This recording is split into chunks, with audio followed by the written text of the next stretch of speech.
Welcome, I'm Bisayo Aderibigbe, Communications Manager at STER to End Rape Initiative, and we're here today for a special edition of the Global Week To Act4SDGs, We Revolution edition on the Turning Point Dialogue series. We are turning it around for women and girls. And joining me here today to share expert and inspirational insight into why and how we must fight for transformative change in the creative sector towards youth empowerment through stable mental health for women and girls is Lola Ojetola, an entertainment and intellectual property lawyer, and also an award-winning creative entrepreneur. Hi, thanks for having me. You're very welcome.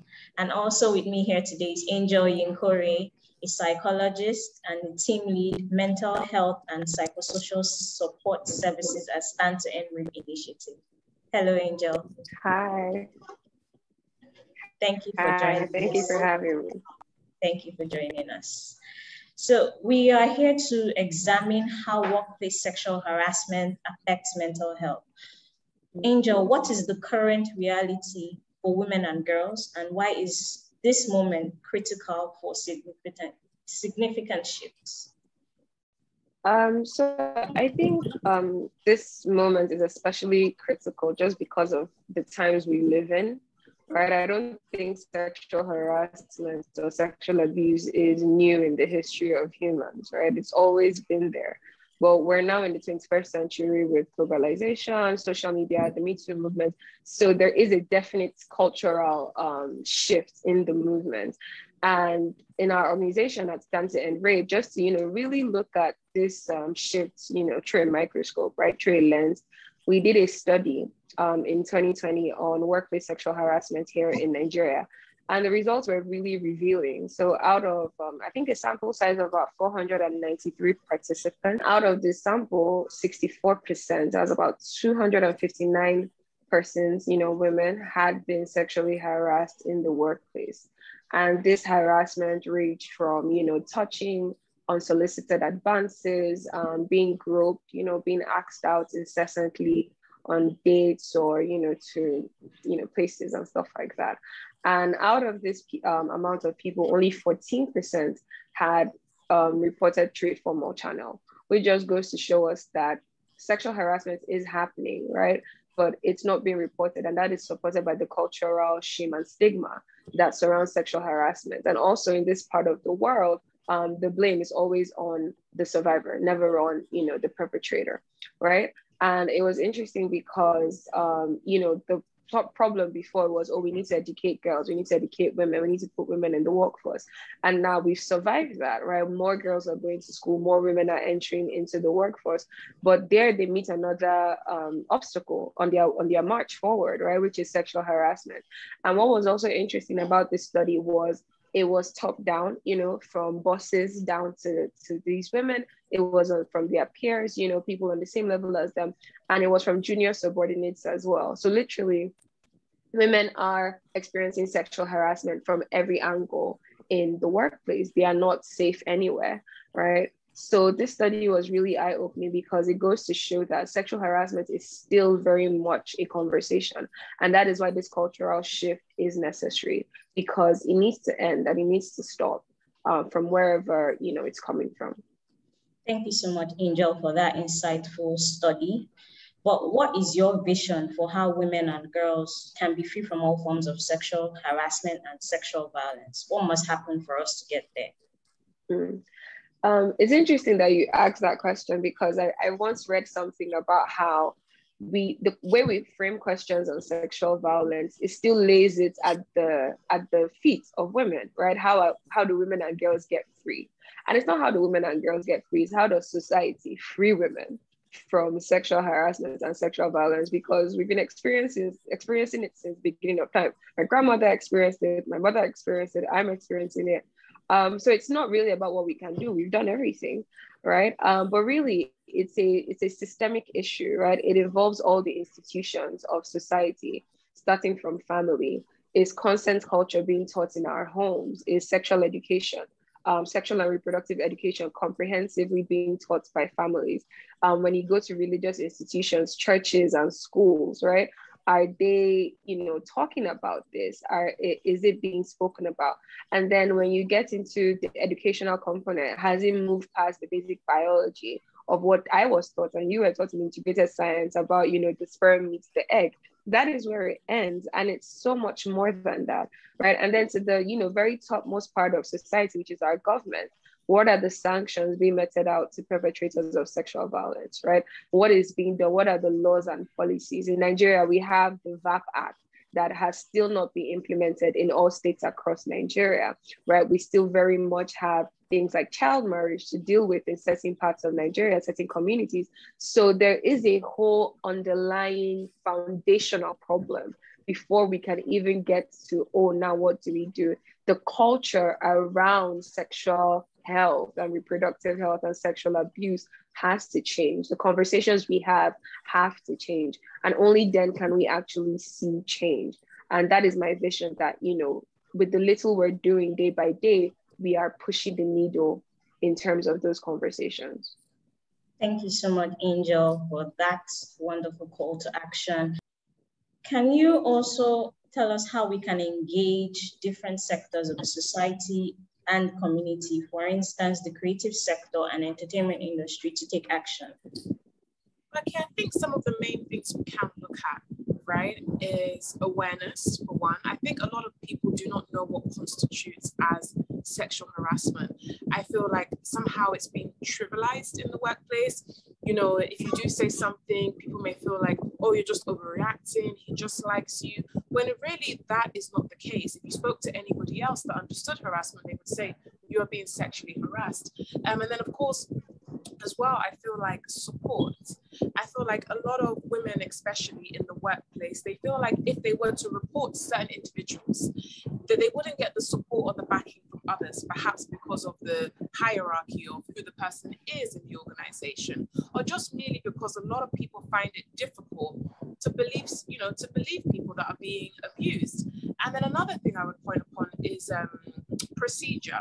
I feel like we need to do more as a creative sector, or as any sector, for actually putting procedures in place and allowing those who work with us to know that this is what we do. This is how serious we take sexual harassment or abuse or assault in the workplace. And if anything like this does happen, this is who you go to. This is what will happen. We will support you if you want to report it to the police. I feel like a lot of times when you even work for organizations, you're not really clear on what would, God forbid, in the event of it happening, what would happen? Who do you go to? And what is the steps that you take to, getting justice and what it would look like in the workplace?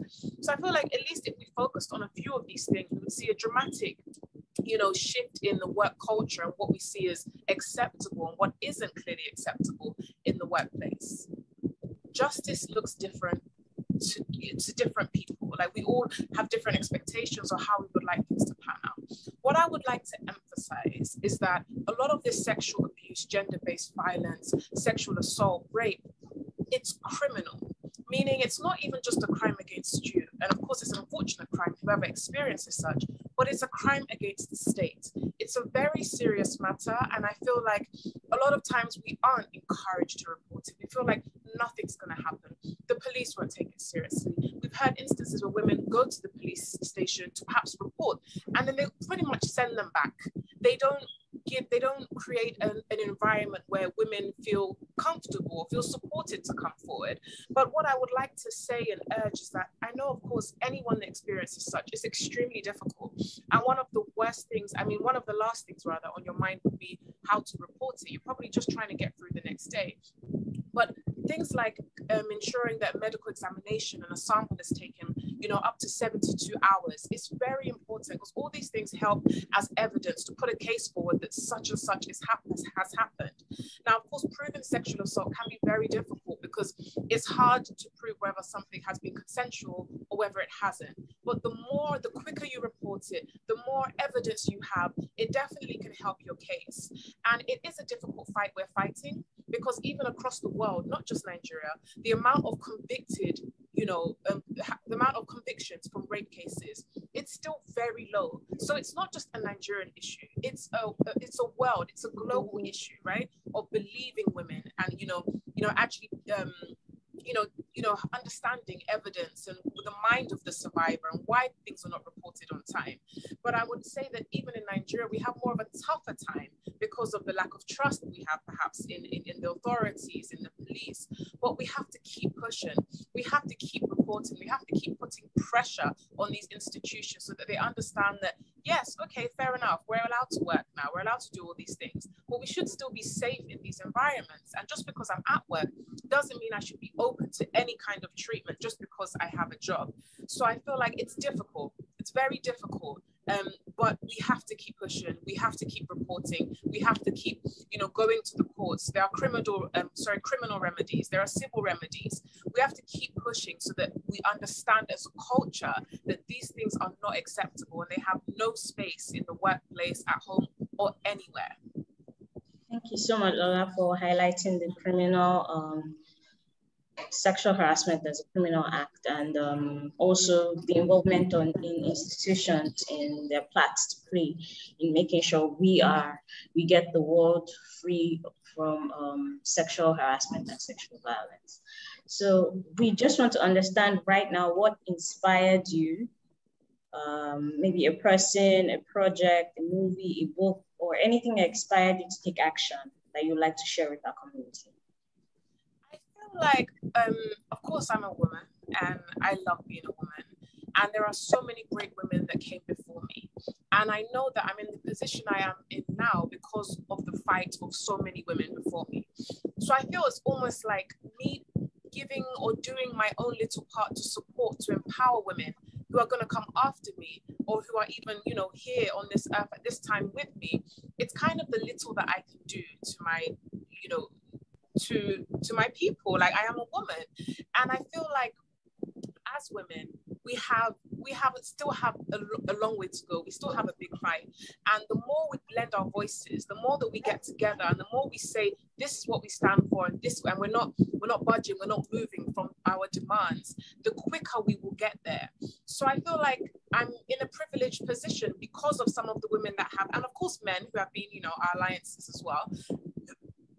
I'm able to do some of the things that I'm doing now because of them. So I feel like it's almost like it's a given that me too, I would like to try and ensure that I play my part while I'm here to helping the life of younger girls that are also coming up so that they don't face some of the challenges that we are still facing today, especially in Nigeria, because cultural norms and standards have played a big part on the oppression of women. And I would love to see, a day where women are a lot more free. We are free to a certain extent, but we still have a long way to go. So any part I can play in that, I would be honored. Thank you so much, Lola. Angel, please have any advice for anyone who has been sexually assaulted, especially as regards seeking mental health help? Yeah. So Lola has talked about like the criminal angle. So definitely report your case if you can. But more importantly is that the timeline of abuse is different from everyone, right? Everyone heals at their own pace, and nobody can tell you how to heal or when to heal because it's such a personal experience. Even like two people that experience the same abuse, experience it differently, right? And it happens to them differently. So first off, I would say is if you have a support system, and not everybody has this, in terms of family or friends, but if you can speak to someone who is a safe space, emphasis on safe space, because some people can wound you in how they react to your trauma, right? And that only traumatizes you further. So make sure it's someone you can trust. And then definitely that is why organizations like us that have professionals exist, such as Stand to End Rape, because we are there, we have, 24-hour, 24/7 support systems in terms of our psychologists and our counselors that are there to help you, because family and friends are good, but you do need professional help to navigate what has happened to you. Thirdly, and most importantly, is you have to remember that it is not your fault. the shame and the stigma do not sit at your doorstep. It is not for you to carry. That burden is not yours. It is for the perpetrator. It is them that has committed a crime. When people get robbed or people get murdered, we do not say, oh, it was their fault that they got robbed or you were carrying your purse. But for some reason, rape and sexual assault is the only crime in the world where we blame the survivors. And it just really goes to show how rooted the culture of, you know, sexual abuses in our society, that it has been morphed to sit at the feet of women who survive it, right? It's a very terrible thing. So those three are the three, because like I said, it's a very universal thing. It's personal. So I can't give, you know, specific advice, but those three, you know, help everybody, no matter what you've been through. It is not your fault. It never was, it never will be. And you should never pick up that burden. Yeah, thank you so much for highlighting all those advice for survivors of sexual assault. And thank you for joining us on this all-important conversation as we mobilize for the Global Week to Act for SDGs, to turn it around for people and planet. To change everything, it will take everyone. Join us at www.act4sdgs.org. Thank you.